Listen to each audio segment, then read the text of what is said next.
क्या कहा? मैंने कहा नीरव मोदी और Vijay Mallya type of people are snake in the grass. If one corrupt officer or one corrupt businessman is punished very strictly by the judiciary of India, all the corrupt people will shake in their shoes. बस एक को अगर न्यायपालिका ने कड़ी सजा दे दी तो सब लोग थर थर कांपेंगे, है ना?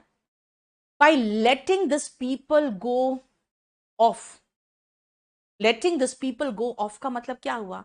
इनको हम जाने जो दे देते हैं ना, we are sowing the dragon's teeth. इनको छोड़कर ये चले गए, ओके चले गए, कोई बात नहीं, हम भी करप्शन करेंगे, हम भी भाग लेंगे, है ना, 400-500 करोड़ रुपया लेके हम भी निकल लेंगे. ऐसे ही तो सोचेंगे ना सारे करप्ट बिजनेसमैन. तो अगर हम ऐसे एक लोगों को भागने देंगे, we will sow the dragon's teeth by setting such examples. We are sowing the dragon's teeth मतलब बेटा जो चीज सो करते हो यानी बोते हो वही तो काटते हो. यानी ड्रैगन समझते हो, है ना? चाइना के आप बहुत सारे झंडों में देखते होंगे, बहुत जगह पे उसका एक ड्रैगन रहता है, पंछी जैसा रहता है, जो आग उगलता है, बहुत बड़ा सा पंछी रहता है. अगर उसका टीथ बो रहे हो, इसका मतलब समझ रहे हो? तो राक्षस को बोगे, राक्षस का दांत बोगे तो कुछ बवाल ही तो काटोगे, राइट? इसका एक और था ना, क्या? Sow the wind and reap the whirlwind. Wind को बोगे तो तूफान व्हर्लविंड को काटोगे, चक्रवात को काटोगे. इसका मतलब है कि आप परेशानी पैदा कर रहे हो अपने लिए, है ना? विजय माल्या और नीरव मोदी अगर वापस नहीं लाए जा सके इंडिया में, we will sow the dragon's teeth, यानी भविष्य के लिए परेशानी इकट्ठा कर देंगे हम, to create future troubles for yourself, for others. Our country, our judiciary and our officers will sow the dragon's teeth. ठीक है? अब आप कहोगे मैम आप बहुत कुछ बता रहे हो, बहुत कुछ बोल रहे हो उनके बारे में. मैं कहूंगी यार मेरा मन भरा हुआ है. I am just speaking my mind. आप कहोगे मैम आपको क्या जाता, हमें क्या जाता, हम क्यों करें?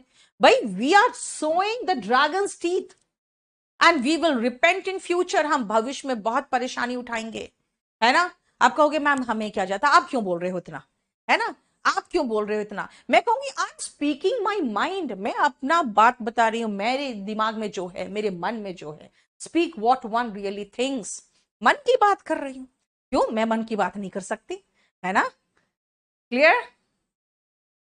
सी if you are a student of grade 10 और whatsoever, if you are a housewife, बेटा स्पोकन तो सबको आना चाहिए, ठीक है? एक बार मेरे से एक महिला सीखी थी इंग्लिश, जिस समय मैं स्ट्रगल कर रही थी, जिस समय इस कॉम्पिटिटिव एग्जाम के फील्ड में नहीं थी. उसका रीजन क्या था कि मैं जब किटी पार्टी में जाती हूँ ना, तो मैं इंग्लिश बोल नहीं पाती हूँ. और मैं इतनी सुंदर हूँ, इतनी मैं मॉडर्न और स्मार्ट दिखती हूँ कि सब लोग एक्सपेक्ट करते हैं कि मैं इंग्लिश अच्छा बोलती हूँ. मुझे इंग्लिश नहीं आता. देखो लाइफ में कितनी परेशानियां हैं, महिलाओं की अलग परेशानियां. वो किटी पार्टी जाती थी, इंग्लिश नहीं बोल पाती थी. अब मैं इंग्लिश बोल पाती हूँ, मैं किट्टी पार्टी में जा ही नहीं पाती हूँ, है ना? नहीं, कहते हैं ना कभी किसी को मुकद्दर जहां नहीं मिला, कभी जमीन कभी आसमान नहीं मिला, है ना? वही. क्या हुआ यार, तुम सौरभ क्यों इतना रो रहे हो? इंग्लिश में कैसे सीखे यार? जो सिखा रही हो सीखो ना यार. क्यों रो रहे हो तुम? बात तो सही है. वो कहती थी मैं किटी पार्टी में जाती हूँ, मैं इंग्लिश नहीं बोल पाती, मुझे इंग्लिश सीखना है. और मैं कहती मैं इंग्लिश बोल लेती हूँ, मैं किटी पार्टी में नहीं जा सकती. देखो किस्मत. चलो. Spick and span. अगर मैं रूम में आई, देखिए ना एकदम सब कुछ अपनी जगह पे बहुत अच्छे से अरेंज है, मैं कहूंगी चकाचक है सब कुछ, तो क्या कहूंगी? Everything is spick and span, है ना? नहीं? जब आप शादी हो जाती है आपकी, तो आप चाहते हो your house should look spick and span, नहीं? क्या चाहते हो? सब हंस रहे हो. क्यों हंस रहे हो भाई? सही में. अब किटी पार्टी में जा ही नहीं पाती हूँ यार. यहाँ तो जिंदगी झंड बनी हुई है. ये देखो वोकैबलरी का बुक कब आएगा? अब इनके वोकैबलरी का बुक लिखने के लिए पता है रात में बैठना पड़ता है मुझे. और फिर मुझे लगता है नहीं अच्छा होना चाहिए, इसीलिए और लिखो और करो, बस यही किस्मत. मेरी जिंदगी इसी में बर्बाद हो जाएगी. चलो, क्या कहा मैंने? शादी के बाद आपको कैसा चाहिए हाउस? स्पिक एंड स्पैन, है ना? Apple pie order. और शादी से पहले वो बिस्तर भी नहीं झाड़ते हो ना? हाँ, सॉक्स भी जब स्मेल करने लगता तो उलट के पहन लेते हो कई बार, तो चलो जूते के अंदर ही तो रहेगा, कौन देख लेगा। नहीं, आप लोग की ये हालत है कि आप लोग तो गंद मचा के रखते हो शादी से पहले, यानी your house, your bed, your everything is at sixes and sevens, अस्त व्यस्त। लेकिन शादी के बाद जब बीबी आ जाएगी, you want everything in apple pie order, you want everything spick and span. नहीं, देखो सही बोला ना, स्टैंड ऑन वंस लेग। आप क्या कहेंगे आपके फादर, भाई अपने पैरों पे खड़े हो जाओ, मतलब आत्मनिर्भर होना, to be self dependent. Very soon you will have to stand on your legs. देखो, stand on your own legs का मतलब है अपने पैरों पे खड़े होना पड़ेगा वेरी सून। जो अच्छा समय है बीतने लगा है, ध्यान रखना। वेरी सून सब लोग पूछेंगे रिजल्ट क्या हुआ। You will have to stand on your own legs. समझ में आया? क्लियर? बोलो बेटा, मैं बहुत कुछ का नाम नहीं ले रही हूं, मुझे तक ही बात किया मैंने, तुम लोग बहुत कुछ उलट के पहनते हो, है ना, मैं समझती हूँ। चलो आ बेटा, ये स्टैटिक जीके का बैच, मैं बार बार आप लोग को एक ही चीज बता रही हूँ, ये स्टैटिक जीके का बैच आपको किसी भी एग्जाम में +10 मार्क्स एडिशनल लाने में हेल्प करेगा, क्योंकि आप जीएस पढ़ते हो लेकिन जीके भूलते जा रहे हो। जीके आजकल टीसीएस जो ले रही है ना, वो जीके लेती है ज्यादा, इसीलिए इस बैच को मिस मत करना। ये करंट अफेयर्स के साथ है। नेक्स्ट आओ। मन से तो आप जानते हो कि मैम सही बोल रही है, नहीं? हाँ, बहुत कुछ। मैंने कहा ना ऋतिक, ऋतिक बहुत कुछ उलट के पहनते हो जब तक कि बिल्कुल वो बदबू ना मारते, लेकिन मेरी बात मन ही मन तो मानते हो, लेकिन मुंह से क्या कहते हो, नहीं मैम ऐसी बात नहीं है ना? You just try to stick to your guns, मतलब अटल रहना, to be strict and determined. Class में मजाल है कि लड़का कह दे कि हाँ मैम आप जो बोल रहे हैं सच बोल रहे हो, और एकदम सही बोल रहे हो, बिल्कुल झूठ नहीं बोल रहे हो। सिर्फ कहेगा नहीं मैम ऐसी बात नहीं है, नहीं मैम आप झूठ मूठ का हम लोग के पीछे पड़े रहते हो। You just try to stick to your guns, जबकि मैं बिल्कुल सही रहती हूँ, है ना? आप अपनी बात पे अटल रहने की कोशिश करते हो। Stand someone in good stead, इसका मतलब क्या होता है बेटा? लाभदायक होना। अगर आप मेहनत करोगे, it will stand you in good stead। इसका मतलब to be of great use and benefit to someone। कुछ लोग कहते हैं कि मैम नहीं होगा तो फिर क्या फायदा पढ़ के, अगर नहीं हुआ तो। बेटा आपका इंग्लिश, आपका मैथ्स, ये ऐसी चीजें हैं जो आप ट्यूशन भी पढ़ाओगे ना तो भी कमा लो, है ना? तो आपका जो एजुकेशन वो कहीं ना कहीं काम आएगा। It will stand you in good state in future, somewhere in your life. इसीलिए आप पढ़ते रहो, है ना, बिना फल की इच्छा किए। क्योंकि जब मैं ट्यूशन पढ़ा रही थी तो मुझे था कि भाई मुझे अपना सिर्फ खर्चा निकालना, उसके लिए मैं ट्यूशन पढ़ा रही थी बेटा, खर्चा निकालने के लिए, है ना? पैसे नहीं तो खर्च निकालने के लिए। मुझे नहीं पता था कि एक दिन आएगा जब मैं खड़ी होकर बोल सकती हूँ कहीं से क्वेश्चन पूछो। ये मैं कह सकती हूँ क्योंकि मैंने बहुत बेसिक से बहुत सारा स्ट्रगल किया। So it has stood me in good stead, लाभदायक साबित हुआ ना। ठीक है, स्टील अ मार्च। बेटा कोई मार्च पास्ट कर रहा है, आप चुपके से धीरे से थोड़ा लंबे लंबे डग भरते हो, मार्च पास्ट समझते हो ना, मार्च करना यानी कि लेफ्ट राइट करना। कोई भी चल रहा है मार्च कर रहा है, वो अगर थोड़ा लंबे डेग भरा तो वो आगे निकल जाएगा, इसका मतलब चुपके से आगे निकल जाएगा, दौड़ेगा नहीं, बस वो थोड़ा सा लंबा डेग भरा ना तो मेरे से आगे निकल जाएगा, मैं देखते रह जाऊंगी क्या कर रहा है। तो ही विल स्टील द मार्च, वही तो मतलब है कि चुपके से आगे निकल जाना। बिजनेस में यही होता है कई बार। जैसे नोकिया सोच रहा था भाई मैं तो तोप हूं बाजार का, है ना, Android stole the March. Android जैसे आया सबसे पहले नोकिया को ऑफर किया, नोकिया ने कहा भैया मैं तो विंडोज में ही खुश हूं, तुम क्या हो जाओ यहां से, है ना? एंड वेरी सून क्या हुआ? Android stole a march. To obtain an advantage by secret means, या सीक्रेटली लगाओ, not by secret means, secretly, secretly. ठीक है, क्लियर? बताओ। हम्म, बोलो कोई प्रॉब्लम? नेक्स्ट आ जाओ। स्टेप इनटू अनदर शूज, इसका मतलब किसी और के जूते में आना, मतलब किसी और के जगह पे आना, किसी और के जगह पे आना। आप जब बड़े होगे, जब आप कमाने लगोगे और जब आपके फादर कहेंगे भाई अब तो मैं रिटायरमेंट लूंगा, तो you will step into your fathers shoes, है ना। ये अच्छी बात होगी, वो रिटायर्ड होंगे, आप उनकी जगह लोगे। बट मेनी टाइम्स क्या होता है कि कंपनीज में एक व्यक्ति दूसरे व्यक्ति की जगह लेने के लिए कुछ भी करने को तैयार हो जाता है। ही डज एवरीथिंग रॉन्ग और राइट, बाय हुक और by crook he tries to step into someone else shoes, है ना।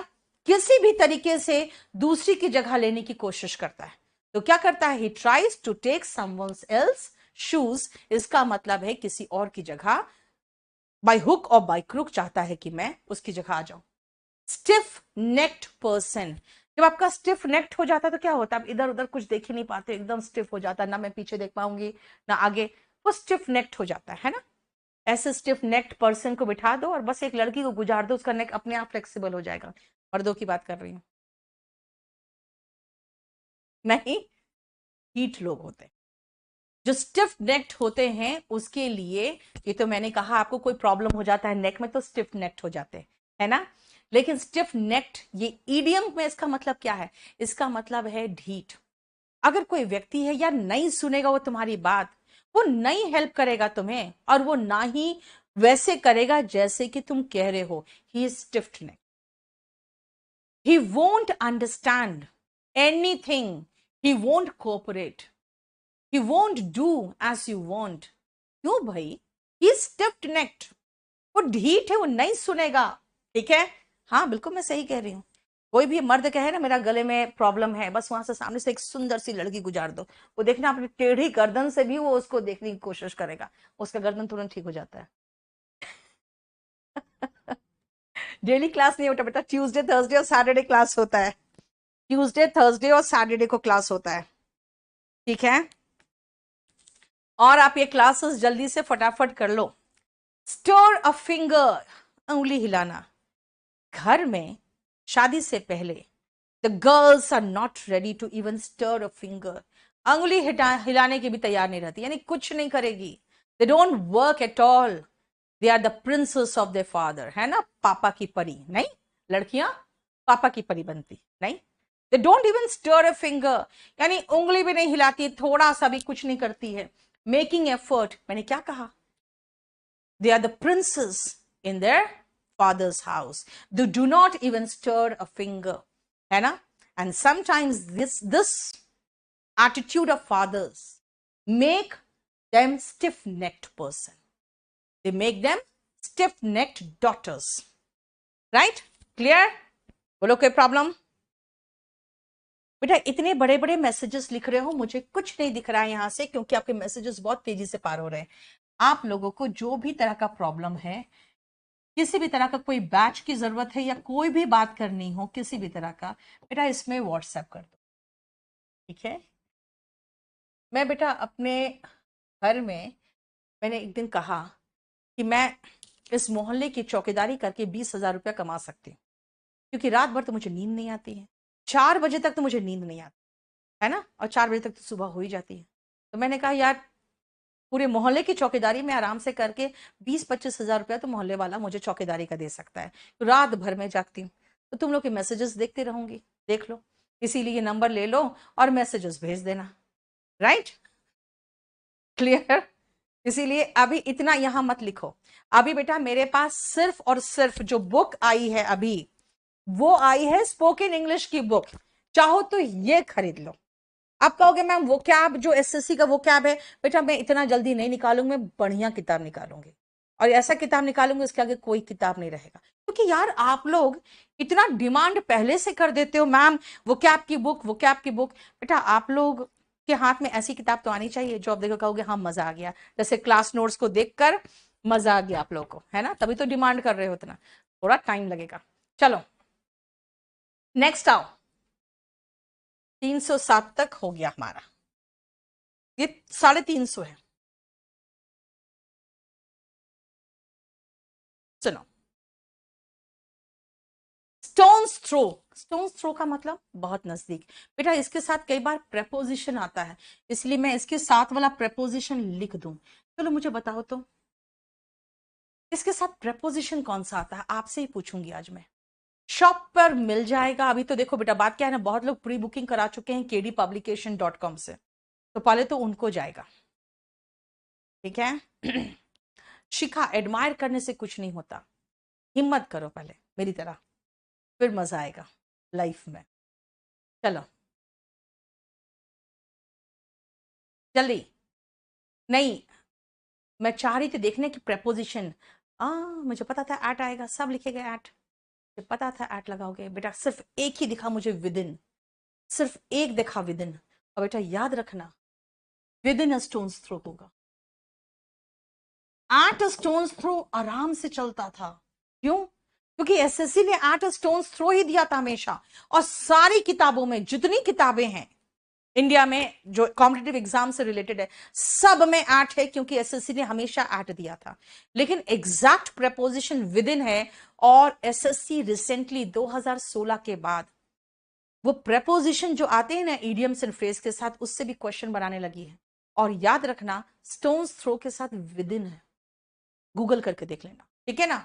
विद इन आंसर एसएससी ने भी दिया था फिर, within a stone's throw, ठीक है।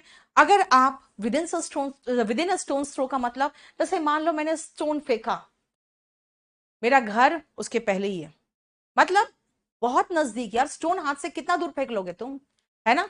अगर आप कहोगे मैम आपका घर किधर है, कहाँ है, यहाँ से कितनी दूर है, मैं कहूंगी within a stone's throw, मतलब बहुत नजदीक है। जैसे कहूंगी बहुत नजदीक है तो पैदल ही पहुंच जाएंगे हम लोग, ठीक है। Within a stone's throw का मतलब होता है वेरी नियर। स्ट्रीट अरब्स, अरब में बेटा पहले कुछ नहीं था, जब तक ये वहां पे पेट्रोलियम नहीं पता चला था, तब तक वहां पे कुछ भी नहीं था, है ना, गरीब था। तो स्ट्रीट अरब्स ही बना हुआ है गरीब के लिए, गरीब और अनाथ। देखो अगर कहोगे भाई वो लोग क्या है, उनका बैकग्राउंड क्या है, उनके पेरेंट्स कहां से है, कैसे है, मैं कहूंगी दे आर स्ट्रीट अरब्स, मतलब यार बेघर है, अनाथ है, कुछ नहीं है।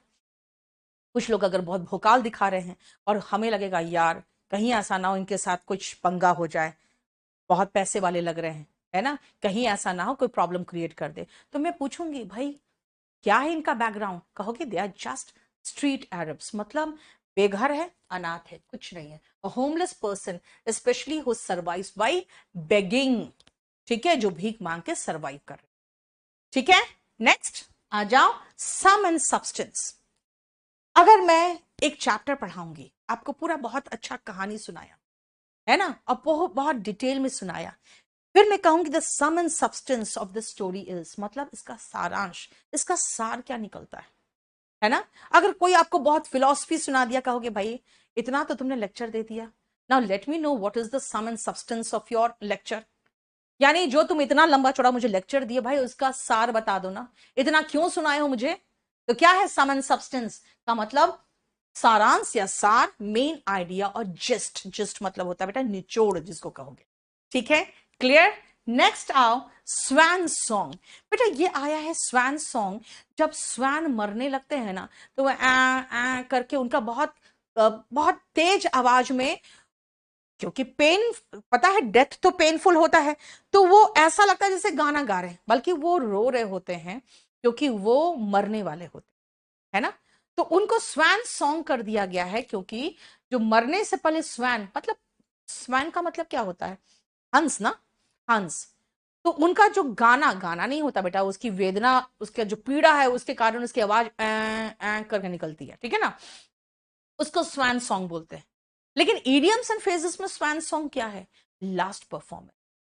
जैसे आपने सचिन का स्वैन सॉन्ग देखा था, मेमोरेबल था ना। धोनी का कोई स्वैन सॉन्ग हुआ ही नहीं। इसका मतलब last performance of a person, मरने या सेवानिवृत्ति के पहले की गई विदाई संगीत या समारोह, या द लास्ट सेरेमनी और फेयरवेल, ठीक है। और you can say the last performance also,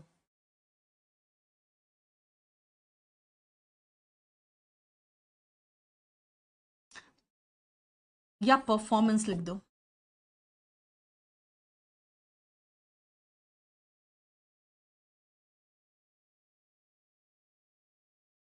तो लास्ट उन्होंने स्टेज पर डांस किया, उसके बाद उन्होंने सेवानिवृत्त ले ली। लास्ट बार उन्होंने क्रिकेट प्ले किया, उसके बाद उसने क्या किया, रिटायर कर लिया वो।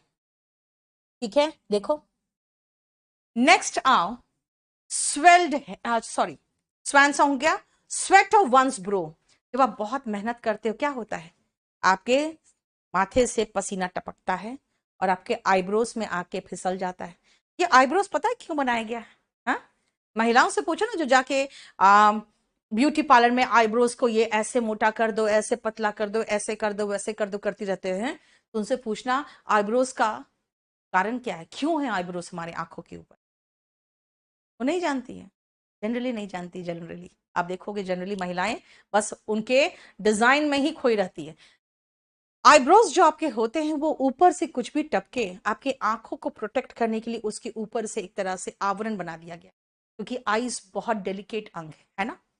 तो आपके पसीने भी जब टपकते हैं ना तो आईब्रोज में आके फैल जाते हैं, तो वो आपके आईब्रोज में स्वेट दिखता है ना। वो क्या है, स्वेट ऑफ द ब्रो, मतलब कड़ी मेहनत का फल है ना। देखो कड़ी मेहनत, हार्ड लेबर। ठीक है, कई बार होता है, I sometimes feel that people think that I got everything very easily in life, they haven't seen the sweat of my bro. उन्होंने मेरी कड़ी मेहनत नहीं देखी, they did not understand the sweat of my bro, मतलब उन्होंने मेरी कड़ी मेहनत नहीं देखी, ना कड़ी मेहनत समझी, है ना। Clear, swelled head. अगर आप कहो कि भाई आज कंगना का आपने ट्वीट पढ़ा मैम, ऐसे ट्विटर से तो उसको बैन ही कर दिया गया है ना। आपने कंगना का आपने आज फेसबुक अपडेट पढ़ा, मैं कहूंगी I don't read her updates, I don't read her tweets, she is swelled head. घमंडी है यार, मुझे पसंद नहीं, I don't like her, she is swelled head, मतलब फूला हुआ दिमाग, मतलब क्या, घमंडी। स्वेल का मतलब फूला हुआ होता है बेटा, स्वेल्ड का घमंडी। Grand opinion of one self और कंसीटेड, अपने बारे में वो ज्यादा ओपिनियन, ग्रैंड ओपिनियन होता है ना। जैसे मैंने कहा ना, एग्जांपल दिया कंगना का, वो अपने आप को सोचती कि भाई हम ही हैं जिन्होंने विमेन ओरिएंटेड सिनेमा का शुरुआत किया। भाई इसका मतलब जो नूतन थी, है ना, बड़ी बड़ी हीरोइनें जो थी पहले की, वो तो सब घास छिल रही थी। नहीं, पहले विमेन सेंट्रिक मूवीज बनता था। आराधना पिक्चर देखो, वो सीधा सीधा विमेन सेंट्रिक मूवी है ना। तो वुमेन सेंट्रिक मूवी पहले जमाने में बनता था। ये सब जो मैन सेंट्रिक मूवीज जो बनना शुरू हुआ है ना, ये तो अमिताभ बच्चन के समय से बनना शुरू हुआ, जब एंग्री यंग मैन सिनेमा पे आ गया। उसके पहले मदर इंडिया देखो, क्या है वो सब वुमेन सेंट्रिक मूवी है। भाई नरगिस की मूवी देखो, she feels that she is the the great Kangana Ranaut, है ना। And she has brought women centric movie in Bollywood. She is nothing but swelled head. ठीक है, क्लियर, समझ में आ गया। यस, मधुबाला को देखो बेटा, मेरा जो इंग्लिश स्पेशल आया है वो डेज है उसका ट्यूसडे, थर्सडे और संडे, ये 15 जून को आया है। ठीक है, नेक्स्ट हम लोग आज 20 तक कर लेंगे। सोन एनिमीज, कट्टर दुश्मन, स्वेर से बना है, सोन मतलब थर्ड फॉर्म है, वो एडजेक्टिव के रूप में आया है, यानी कसम खाए हुए हैं कभी जिंदगी में एक दूसरे से बात नहीं करेंगे, ऐसा कट्टर दुश्मन। आप देखोगे, अभी मैं कंगना का एग्जांपल दे रही थी, है ना, और अगर शिवसेना को ले लो, भाई दोनों ऐसे आमने सामने गुस्से में खड़े हैं, ये उस पर बवाल, ये उस पर हमला, दोनों का ट्विटर वॉर चल रहा था। So I feel they are sworn enemies, है ना। वो ऐसे दुश्मन है जो कट्टर दुश्मनी निभा रहे हैं दोनों। राइट, क्लियर, समझ में आया। एंड अगर आप पॉलिटिक्स में देख लो, भाई पॉलिटिक्स में कोई भी सोन एनिमीज नहीं होता, सब किसी ना किसी से हाथ मिला लेते हैं। जैसे था मायावती, मुलायम सिंह यादव, दे वर सोन एनिमीज, बट उसके बाद क्या हुआ, ये आ गए अखिलेश, और उसके बाद गले मिल गए इन लोग दोनों पार्टीज वाले। सो याद रखना, कट्टर दुश्मन की बात होती है sworn enemy. Take away one's breath, मतलब मैं सांस छोड़ ही रही हूं, अचानक कुछ ऐसा दिखा, मतलब मेरी सांस रुक गई जिससे कुछ दिखा, बहुत चक्का रह गई मैं। टू ओवरवेलम विद सरप्राइज, है ना, जैसे आप किसी को देख लिए, I thought he is no more, but when I saw him he took away my breath. अचानक वो मेरे सामने था, है ना, आई थॉट वो नहीं है, अब खत्म हो चुका, मर चुका है, लेकिन अचानक मैंने उसे बाजार में देखा, and when I saw him it took away my breath, मतलब बहुत चक्का रह जाना, मुंह से वो सांस जो छोड़ने वाले थे वो स्किप कर गए, यानी वो साइट, वो व्यक्ति, वो दृश्य, वो नजारा से मेरी सांसें अटक गई। वही है, देखो, clear. Take by storm, take by storm होता है बेटा अचानक प्रभावित कर देना, है ना, अचानक प्रभावित कर देना। जैसे हम कहें कि ठीक है, शाहरुख खान, आमिर खान, सलमान खान, दे वर रूलिंग द रूस्ट, मतलब एकदम उनका ही तो वर्चस्व चल रहा था बॉलीवुड में। Suddenly Sushant Singh Rajput took all by storm, अचानक सब पर प्रभाव डाल दिया, टू सरप्राइज अनएक्सपेक्टेडली। धोनी जब आया, ही टुक एवरीवन बाय स्टॉर्म, है ना, इसका मतलब बिल्कुल सब पर तूफान की तरह फेंक दिया, और सब लोग बहुत पसंद करने लगे। उसके बाद उसकी फैन फॉलोइंग बहुत बढ़ गई, छिछोरे से और बढ़ गई। सो ही टुक एवरीवन बाय स्टॉर्म, इसका मतलब होता है सबको प्रभावित कर देना और आश्चर्य में डाल देना, यार क्या एक्टिंग किया है ना। सो समझ में आया, ही टुक एवरीवन बाय स्टॉर्म का मतलब है प्रभाव में डाल देना और उसको प्रभावित कर देना और बिल्कुल भौचक्का छोड़ देना, यार क्या एक्टिंग किया है ना, हम एक्सपेक्ट ही नहीं कर सकते थे कि नया लड़का ऐसा एक्टिंग कर सकता है। क्लियर। टेक इनटू अकाउंट, इसका मतलब विचार करना। ऑफिसर्स, जब भी आप जाते हो डिपार्टमेंट में, सर मेरा क्या हुआ, जो मैंने यहां पे कंप्लेन दिया था क्या हुआ, ठीक है ठीक है, SSC will take your complaint into account, यही तो जवाब मिलता है कि हम उस पर विचार करेंगे, है ना। The commission will take your complaint into account, मतलब इस पर विचार कमीशन करेगी, इसका मतलब किसी चीज पर विचार करना, टू कंसिडर, ठीक है, क्लियर। और आप क्या करते हो, आप कहते हो ji sir, you take the commission at its word, जो बोल दिया ऑफिसर ने आप उसके बात पर भरोसा करके वापस आ जाते हो। You take the officer at his word, you take the clerk at his word, भाई ठीक है जी सर, हो जाएगा ना, हाँ हो जाएगा, देख लेंगे, आप विश्वास कर लेते हो, मतलब किसी के कहने पर विश्वास करना, to be convinced of one sincerity, उसके कर्तव्य निष्ठा पर विश्वास कर लेते हो, and act in accordance with his or her statement, ठीक है 10 दिन बाद पता कर लीजिएगा, है ना, we are taking your complaint into consideration and then you return after taking him at his word, बस हो जाता है, जी सर, 10 दिन बाद फिर से जाते हैं, फिर वही जवाब, right. Take the bull by the horn, क्या, बुल, बुल का मतलब सांड, बेटा सांड 500 केजी का, और उसका हॉर्न यानी कि सिंग, अब सिंग आगे से पकड़ो, उसका समझ रहे हो, है ना, उस मुसीबत का सामने से सामना करना, संकट को सीधा, कभी खतरनाक तरीका भी हो जाता है, तरीके से सीधा, ऐसे कह सकते हो सीधा सामना करना, संकट का सीधा सामना करना, to adopt the most direct way of facing a difficulty.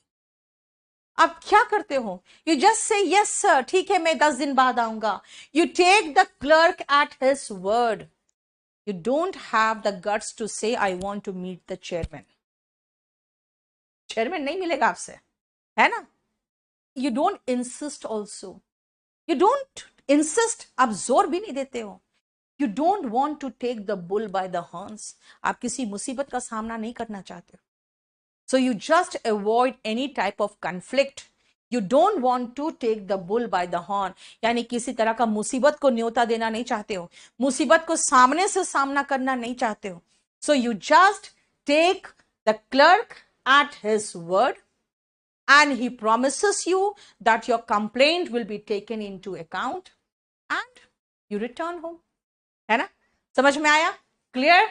आ जाओ नेक्स्ट, बेटा जो मेरा बैच आया है ना इसी कॉम्बो के अंदर आया है, पुष्पेंद्र सर से पढ़ते हो आप, बहुत सारा फ्री क्लासेस देते हैं आपके केडी लाइव के यूट्यूब चैनल पे देखना, मोहित सर बहुत बढ़िया पढ़ाते हैं, और हमारा केडी कैंपस के ऑफलाइन टीचर्स जो है वो जीएस में, ठीक है, अगर ये पूरा कंप्लीट बैच लोगे तो आपको जीएस फ्री हो जाएगा, क्योंकि पूरा मिला के 6700 है इसका रेट, लेकिन आपका सिर्फ पड़ेगा 5499।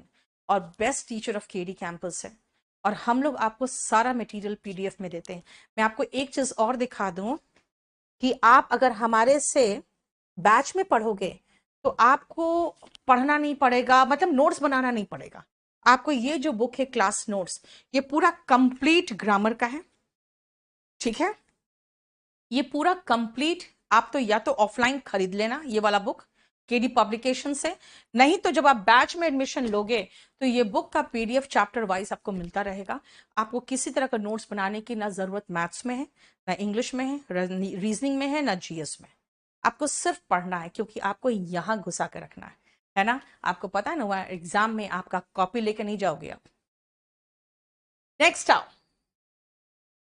लास्ट मैं आज 320 तक कराऊंगी, फिर 350 तक नेक्स्ट क्लास में करा दूंगी। टेक टू वंस हील्स, एक बार डपट्टा खा जाते हो, है ना, कि भागो यहां से, कोई नहीं मिलेगा आप लोग से। You just take to your heels. You don't have the guts to take the bull by the horn. नहीं, किसी भी मुसीबत का सामना नहीं कर पाते हो। You just take to your heels, मतलब भाग जाते हो। अरे यार कौन पंगा लेगा, है ना। You should go and ask, भाई ऐसा क्यों हो रहा है, रिजल्ट क्यों लेट हो रहा है, आप मेरी बात क्यों नहीं सुनते हो आप लोग हमारी, है ना। वो क्या करते हैं, आपको एक बार घुड़की देते हैं, then you take to your heels, भाग जाते फट से, राइट। सो सब कुछ आपको एग्जाम्पल के साथ में समझा रही हूं। नेक्स्ट क्लास में यहां इसमें करीबन पूरा मिला के जो वर्ड्स हैं वो है इसमें इडियम्स एंड फ्रेजेस 356 है, 320 तक हो गया है। नेक्स्ट क्लास में मैं ये खत्म कर दूंगी, और उसके नेक्स्ट क्लास में मैं शुरुआत कर दूंगी आपका नरेशन, जो बहुत इंपॉर्टेंट चैप्टर है, ठीक है। ये ट्यूसडे, थर्सडे और सैटरडे को चलता है 9 से 10। तो आप ट्यूसडे, थर्सडे, सैटरडे को शाम को ही इवेंट देख लेना, और रात में 9 बजे जरूर आ जाना। इसके अलावा अगर एक एक चैप्टर को बहुत बारीकी से पढ़ना है तो आप हमारा कोई भी स्पेशल बैच ले लेना। अभी लेटेस्ट जो स्पेशल बैच आया है वो बैच नंबर 18 आया हुआ है, और केडी लाइव ऐप को सबसे पहले आप डाउनलोड कर लो। इसमें बहुत सारे पीडीएफ आपको ऐसे ही मिल जाएंगे, बिना एडमिशन लिए भी आपको पीडीएफ मिल जाएंगे। ऊपर ऐसे हेडफोन आइकन करके मिलेगा, उसी भी जब क्लिक करोगे तो सबसे नीचे पीडीएफ लिखाएगा, सारे सब्जेक्ट्स के अनगिनत पीडीएफ वहां ऐसे पड़े हुए, ठीक है। तो वो आप देख लो वहां से। वो कैब की बुक बेटा मुझे थोड़ा टाइम लग जाएगा अभी, क्योंकि मैं बहुत बढ़िया बुक लिख रही हूं। अभी मेरा स्पोकन का बुक आ चुका है, और मेरा क्लास नोट्स आ चुका है। क्लास नोट्स जो भी ऑब्जेक्टिव एग्जाम्स के स्टूडेंट्स वो क्लास नोट्स लोगे, और जो लोग इंग्लिश बोलना चाहते हैं, अपनी जो इंग्लिश जनरल स्पीकिंग है उसको बढ़िया करना चाहते हैं, वो सिर्फ लोगे स्पोकन की बुक। क्योंकि स्पोकन की बुक में मैंने बहुत सारे वोकैबुलरी सेंटेंसेस में पिरो के डाल दिए हैं, ताकि आपको कोई भी वर्ड चाहिए यार जनरल यूज का, कहीं ना कहीं किसी ना किसी सेंटेंस में होगा। एक बार पूरा बुक पढ़ने के बाद और थोड़ा सा प्रैक्टिस करने के बाद आप इंग्लिश आराम से बोल लो।